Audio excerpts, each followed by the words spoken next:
One bite from this snake carries enough venom to kill more than 100 grown adults. Not 100 mice. 100 people. It lives out on the cracked clay plains of Central Australia, drop for drop the most venomous snake ever tested. And here's the part that unsettles me most: for almost 90 years, science lost track of it completely. It was out there the whole time. Nobody knew where. Say deadliest snake and most people picture a cobra rearing up, or something thrashing across a jungle floor. Not this. The inland taipan doesn't chase headlines. It's a slim, small-scaled snake from the semi-arid heart of Australia, near the Queensland and South Australia border. Aboriginal people who share that country have known it for generations, Dandarabilla. But by the measure scientists use, the median lethal dose in mice, nothing else comes close. Drop for drop its venom is more toxic than any tested sea snake.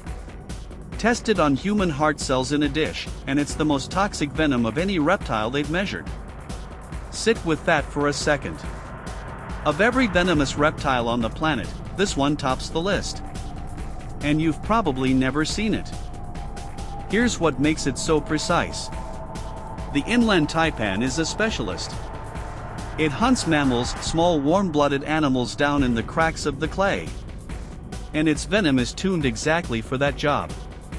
This isn't a blunt weapon. It's a chemistry set built to shut down a warm-blooded body fast, before the prey can bolt down a burrow and die out of reach. That's the quiet horror of it. Everything about this animal is optimized for one outcome. And you and I? We're warm-blooded mammals too. Now the part that gets under my skin. This snake was described back in 1879, from 2 specimens found where the Murray and Darling rivers meet. A third turned up near Burke in 1882. And then, nothing. For almost 90 years, no new specimens. Scientists argued over what it even was, shuffling it between groups, some deciding it was just another taipan. They were working from old notes and a few dusty descriptions, because the living animal had simply vanished from the record. Think about that. The most venomous snake in the world, out there somewhere in that empty country, and for nearly a century no one could put their hands on one. Then in September 1972, a grazier out on a Channel country station west of Windora sent an unclassified snake head to the Queensland Museum. Just ahead, 2 herpetologists, Jeanette Kovacevic and Charles Tanner, went out to see for themselves. And they didn't find one. They found 13 live specimens of the lost western taipan. It had never been gone. It had been living out on those cracking clay plains the entire time, in countries so remote that people just weren't there to meet it. The map had a blank spot, and this was what was living in it. So you'd expect a monster. Something aggressive.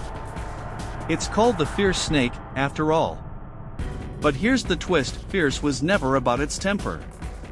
It's about the strength of its venom.